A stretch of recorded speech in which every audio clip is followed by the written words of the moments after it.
देखो, आज हम बात करेंगे ग्रेविटेशन के क्वेश्चन की। क्लास 9th के बच्चे बहुत कंफ्यूज रहते हैं इस चैप्टर में, तो बहुत आराम से समझने के लिए इस चीज को आज मैं सेशन ले रहा हूं।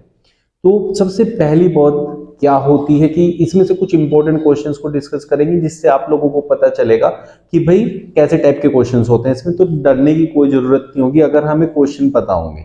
तो सबसे पहला और इंपॉर्टेंट क्वेश्चन जो इसमें से बनता है वो क्या है? What do you mean by gravitational force? ठीक है ना। तो ग्रेविटेशनल फोर्स क्या होता है, या फिर हम कह सकते हैं फोर्स ऑफ ग्रेविटेशन क्या होता है, ये पहला क्वेश्चन हम कह सकते हैं। इस यूनिवर्स के अंदर हर ऑब्जेक्ट एक दूसरे को अट्रैक्ट करते हैं। ये एक मार्कर है, ये मुझे अट्रैक्ट करना चाहता है, मैं इसे अट्रैक्ट कर रहा हूं। तो पहला क्वेश्चन है कि फोर्स ऑफ ग्रेविटेशन क्या होता है। तो every object in this universe attract each other, तो इसी को कहते हैं फोर्स ऑफ ग्रेविटेशन, जिससे पूरा का पूरा जो है यूनिवर्स स्टेबल है। ये भी क्वेश्चन कई बार पूछा जाता है, व्हाई इज यूनिवर्स या which force is responsible for the stability of universe. तो हम कहेंगे force of gravitation. First question, तो ग्रेविटेशन होता क्या है वो मैंने समझा दिया। अब बात करते हैं कि मार्कर मुझे खींचना चाह रहा है, मैं इसको खींचना चाह रहा हूं, लेकिन जब मैं इसे छोड़ रहा हूं तो ये तो नीचे की तरफ जा रहा है, फिर ये तो मुझे अट्रैक्ट नहीं कर रहा है। बिकॉज जो ग्रेविटेशन होता है, ग्रेविटेशन बात किस पे डिपेंड करता है? दो ऑब्जेक्ट के मास के मल्टीपल पे डिपेंड करता है, और उन दोनों की डिस्टेंस का जो है इनवर्सली प्रोपोर्शनल होता है उनके बीच की डिस्टेंस के स्क्वायर के। तो उन दोनों के मास की मल्टीप्लीकेशन, अब मैं और अर्थ का अगर मास की मल्टीप्लाई करें तो वो बहुत ज्यादा है इन द कंपैरिजन ऑफ मेरे और मार्कर के मास के मल्टीप्लीकेशन के। इसलिए मैं भी और मार्कर भी अर्थ की तरफ अट्रैक्ट होंगे, ना कि एक दूसरे की। करते जरूर है एक दूसरे को अट्रैक्ट, बट अर्थ का मास बहुत ज्यादा होने की वजह से वो क्या होता है कि सब अर्थ की तरफ अट्रैक्ट हो जाता है। फर्स्ट क्वेश्चन आप लोगों को क्लियर हो गया होगा। सेकंड क्वेश्चन, अगर आपसे पूछता है state two factors on which gravitational force between two objects depend, तो अभी जैसे मैंने बात की, क्वेश्चन क्या है कि दो फैक्टर बताने जिस पे ग्रेविटेशनल फोर्स डिपेंड करता है, कि भाई जो ग्रेविटेशनल फोर्स है किसी भी दो ऑब्जेक्ट के बीच में किस पे डिपेंड करेगा। अब यही बात जो मैं समझा रहा था, ये मार्कर मेरी तरफ अट्रैक्ट ना हो के अर्थ की तरफ अट्रैक्ट हो रहा है, मैं मार्कर की तरफ ना जाके अर्थ की तरफ अट्रैक्ट हो रहा हूं। इसका रीजन सिर्फ यही है कि multiplication of the masses of me and earth, मेरे और अर्थ का जो मल्टीप्लीकेशन है मास का वो बहुत ज्यादा है इन द कंपैरिजन ऑफ हम दोनों के मल्टीप्लीकेशन, मेरे और मार्कर के मास के मल्टीप्लीकेशन। देयरफॉर किस पे डिपेंड करता है? दोनों ऑब्जेक्ट के मास की मल्टीप्लीकेशन पे डिपेंड करता है। दूसरा किस पे डिपेंड करता है? उन दोनों के बीच की डिस्टेंस पे डिपेंड करता है। तो ये दो चीजें हैं जो आपको दिमाग में रखनी है। फिर नेक्स्ट क्वेश्चन है, what is nature of gravitational force. तो ग्रेविटेशनल फोर्स का नेचर क्या है? ग्रेविटेशनल फोर्स हमेशा अट्रैक्टिव होता है, ये अट्रैक्ट करता है हर एक ऑब्जेक्ट को। जैसे अभी हम बात कर रहे हैं कि अर्थ की तरफ हम सब अट्रैक्ट हो रहे हैं कॉन्टिन्यूसली, है ना। तो दैट इज कि ये हमेशा अट्रैक्टिव होता है। ठीक है बच्चों। उसके बाद बात करते हैं जी। दो जी होते हैं, एक स्मॉल जी एक कैपिटल जी। कैपिटल जी को क्या कहा जाता है?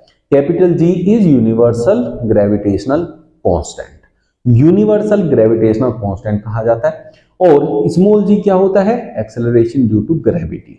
तो ग्रेविटी की वजह से जो एक्सेलरेशन होता है उसको हम कहते हैं स्मॉल जी, जिसकी वैल्यू होती है 9.8 मीटर पर सेकेंड स्क्वायर। तो आपसे पूछा गया question, why is capital G called an universal constant, ये नेक्स्ट क्वेश्चन है। तो कैपिटल जी यूनिवर्सल कांस्टेंट इसलिए कहा जाता है क्योंकि उसकी वैल्यू यूनिवर्स में हर जगह सेम होती है, लेकिन स्मॉल जी की वैल्यू है ना वो डिपेंड करती है कि किस जगह पर आप हो, तो वो चेंज हो सकती है। अर्थ के लिए 9.8 है। अब जो ये आपकी एक्सेलरेशन ड्यू टू ग्रेविटी की वैल्यू होती है, इसी पे डिपेंड करता है किसी भी बॉडी का वेट कितना होता है। तो क्योंकि वेट जो होता है वो mass into acceleration due to gravity की मल्टीप्लीकेशन होता है। ठीक है बच्चों। अब बात करते हैं नेक्स्ट क्वेश्चन की। पहले तो ये है कि कैपिटल जी यूनिवर्सल कांस्टेंट क्यों है? क्योंकि वो किसी भी चीज पे डिपेंड नहीं करता, पूरे यूनिवर्स में उसकी वैल्यू हर जगह सेम रहती है, वो चेंज नहीं होती है। ना ही वो दो ऑब्जेक्ट के मास पे डिपेंड करता है, ना ही उनके बीच के डिस्टेंस पे डिपेंड करता है। फिर नेक्स्ट क्वेश्चन आता है what is the value of g। The value of g is 6.67 into 10 to the power -11। ये आपको याद रखना है। यूनिट होती है न्यूटन मीटर स्क्वायर अपॉन में किलोग्राम का स्क्वायर, ये उसकी यूनिट बन जाती है। इसके बाद नेक्स्ट क्वेश्चन आपके लिए जो आता है वो है the value of universal gravitational constant capital G on earth है 6.67 into 10 to power -11 newton metre square पर kilogram square. What is the value on the surface of the moon. जैसे हमने अभी डिस्कस किया कि कैपिटल जी की value कहीं भी चेंज नहीं होती है, तो सीधी सी बात है ये हमें पता चल गया। और उसने हमें दिया है कि अर्थ पे उसकी वैल्यू कितनी है, तो वही वैल्यू मून पे होगी, तो वैल्यू भी याद नहीं करनी पड़ेगी, क्वेश्चन में दे रखा है। नेक्स्ट क्वेश्चन, अब बात करते हैं कि what is the gravitational force between the earth and object. किसी भी ऑब्जेक्ट और अर्थ के बीच में जो फोर्स ऑफ अट्रैक्शन होता है उसको हम क्या कहते हैं। तो क्या कहते हैं बच्चों, अभी जैसे मैंने बताया था थोड़ी देर पहले, अर्थ पे है तो क्या कहेंगे, फोर्स ऑफ ग्रेविटी। अर्थ अपनी तरफ अट्रैक्ट करेगा उतने एक्सेलरेशन से, उस फोर्स को जो लगा रहा है that is force of gravity, और उसकी वैल्यू है 9.8 मीटर पर सेकेंड स्क्वायर। इतने एक्सेलरेशन से एक्सेलरेट करेगा किसी भी बॉडी को जब वो अर्थ की तरफ गिर रही होगी। ठीक है बच्चों। What is the nature of motion of an object falling freely under the action of gravity? Gravity के इन्फ्लुएंस में जब कोई भी ऑब्जेक्ट नीचे की तरफ अर्थ की तरफ अट्रैक्ट होगा, गिरेगा, तो उसका आपसे पूछा है नेचर क्या होगा, तो वो यूनिफॉर्मली एक्सेलरेट होगा, कॉन्टिन्यूसली एक्सेलरेट होता चला जाएगा बच्चों। तो ये हो गया आपका नेक्स्ट क्वेश्चन। फिर उसके बाद बात करते हैं most important question, is there any change in the velocity of a freely falling body.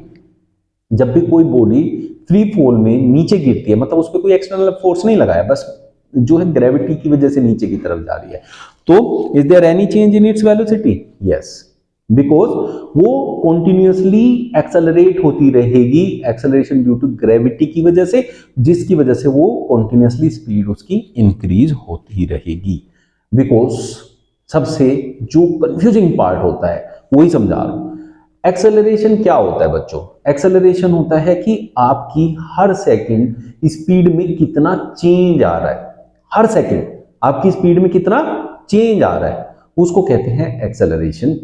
और जब हमारा एक्सेलरेशन है 9.8 मीटर पर सेकंड स्क्वायर, इसका मतलब है आपकी स्पीड में हर सेकंड में 9.8 मीटर पर सेकंड का चेंज आएगा।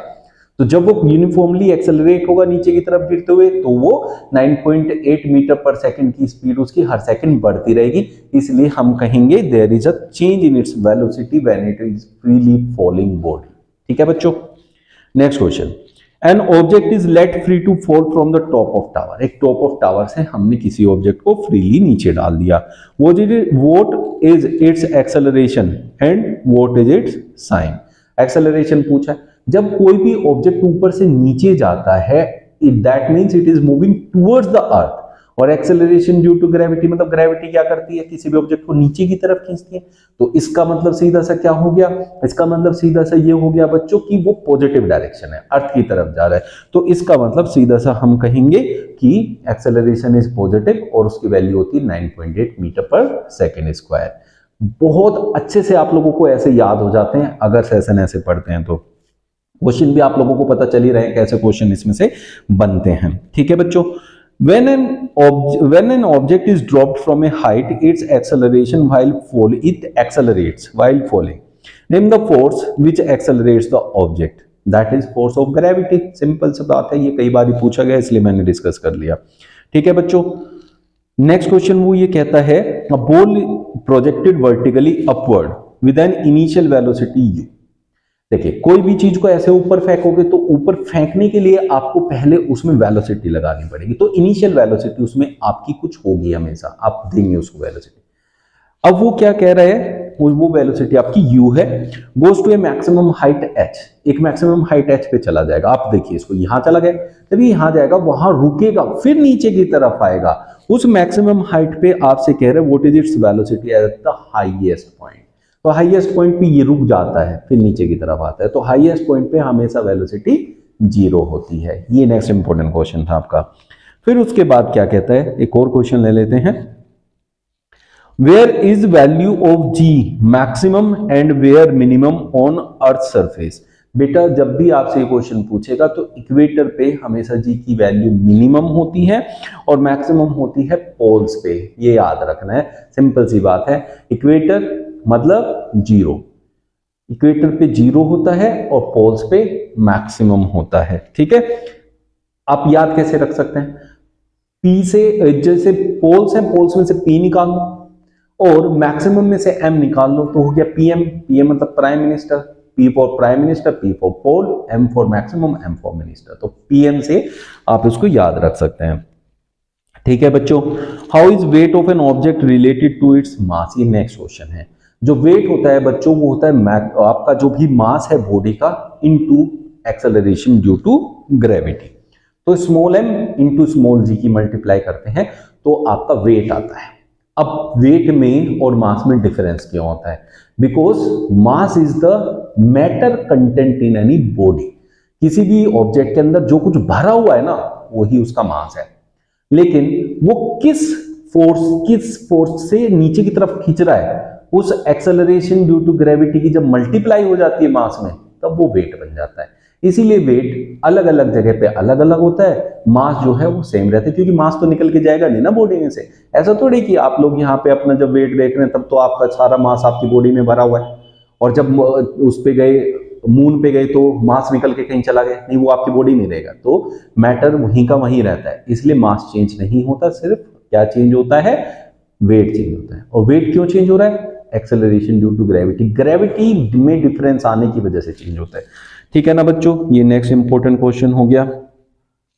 तो इसलिए अब नेक्स्ट क्वेश्चन उसने क्या कहा, इसी से रिलेटेड है, उसने कहा state the SI unit of weight. भाई वेट क्या है, mass into acceleration due to gravity. तो वो तो क्या हो गया, m इंटू ए, और m इंटू ए तो फोर्स होता है, force is equal to mass into acceleration. तो इसलिए हम मास में जो है जब g की मल्टीप्लाई कर देंगे तो वो फोर्स की तरह वर्क करेगा, और फोर्स की यूनिट होती है न्यूटन, तो इसलिए वेट की यूनिट भी न्यूटन होती है, केजी नहीं होती है, केजी होती है मास की, ठीक है ना बच्चों, बात समझ में आ गई। नेक्स्ट इंपॉर्टेंट क्वेश्चन है, mass is scalar but weight is a vector quantity. Scalar quantity वो क्वांटिटी होती है जिसमें डायरेक्शन का इन्वॉल्वमेंट नहीं होता। अब मास, जब मास की बात करते हो तो उसमें डायरेक्शन का कोई रोल नहीं है, लेकिन जब वेट की बात करते हैं तो वो क्या है कि अर्थ उसे अपनी तरफ अट्रैक्ट कर रही है, तो एक डायरेक्शन इन्वॉल्व हो गई, इसलिए वो वेक्टर क्वांटिटी होती है और मास जो है स्केलर क्वांटिटी होती है। This is the difference. Next question की बात करते हैं। A man feels himself lighter on moon than on earth, why? Because जो मून की एक्सेलरेशन ड्यू टू ग्रेविटी है, मतलब ग्रेविटेशनल फोर्स है, वो अर्थ के ग्रेविटेशनल फोर्स का 1/6 है, तो इसलिए वेट जो होगा ऑब्जेक्ट का वो 1/6 हो जाएगा मून पे जाके, तो इसलिए वो वहां लाइटर फील करेगा। ये भी आपका एक अच्छा इंपॉर्टेंट क्वेश्चन बन जाता है। How is pressure related to thrust? Next question, pressure thrust से कैसे रिलेट करता है? पहली बात तो थ्रस्ट क्या होता है, थ्रस्ट होता है परपेंडिकुलर फोर्स। थ्रस्ट क्या होता है बच्चों, परपेंडिकुलर फोर्स होता है, और उसको जब हम एरिया से डिवाइड कर देते हैं, मतलब कितने एरिया पे वो लग रहा है जो आपने परपेंडिकुलर फोर्स लगाया है, तो वो बन जाता है प्रेशर। तो pressure is equal to thrust upon area, जबकि थ्रस्ट है perpendicular force. This is the difference between pressure and thrust, और वो इस फॉर्मूले से रिलेट करते हैं एक दूसरे से। What is SI unit of density? ये नेक्स्ट इंपॉर्टेंट क्वेश्चन। डेंसिटी होता क्या है? डेंसिटी होता है मास पर यूनिट वॉल्यूम, मतलब गिवन स्पेस में आप कितना मास भर सकते हैं उसको कहते हैं डेंसिटी। तो मास कहीं में नापा जाता है किलोग्राम में, और डेंसिटी किस में होती है, वो वॉल्यूम किस में होती है बच्चों, मीटर क्यूब में। मास अपॉन वॉल्यूम है डेंसिटी, तो मास हो गया केजी में, और नीचे क्या है, वॉल्यूम है, वॉल्यूम हो गया मीटर क्यूब में, तो किलोग्राम मीटर -3 उसकी पावर जो है, तो उसको कहेंगे आप SI unit of density. Clear हो गया? ये ऐसे टाइप से हम लोग पूरा चैप्टर डिस्कस कर सकते हैं विद क्वेश्चंस। तो आगे ऐसी सेशन लेने के लिए हमारे चैनल को सब्सक्राइब कर सकते हैं। डेली वीडियो मिलेगी 8 बजे। मिलता है कल फिर नेक्स्ट सेशन में। Thank you.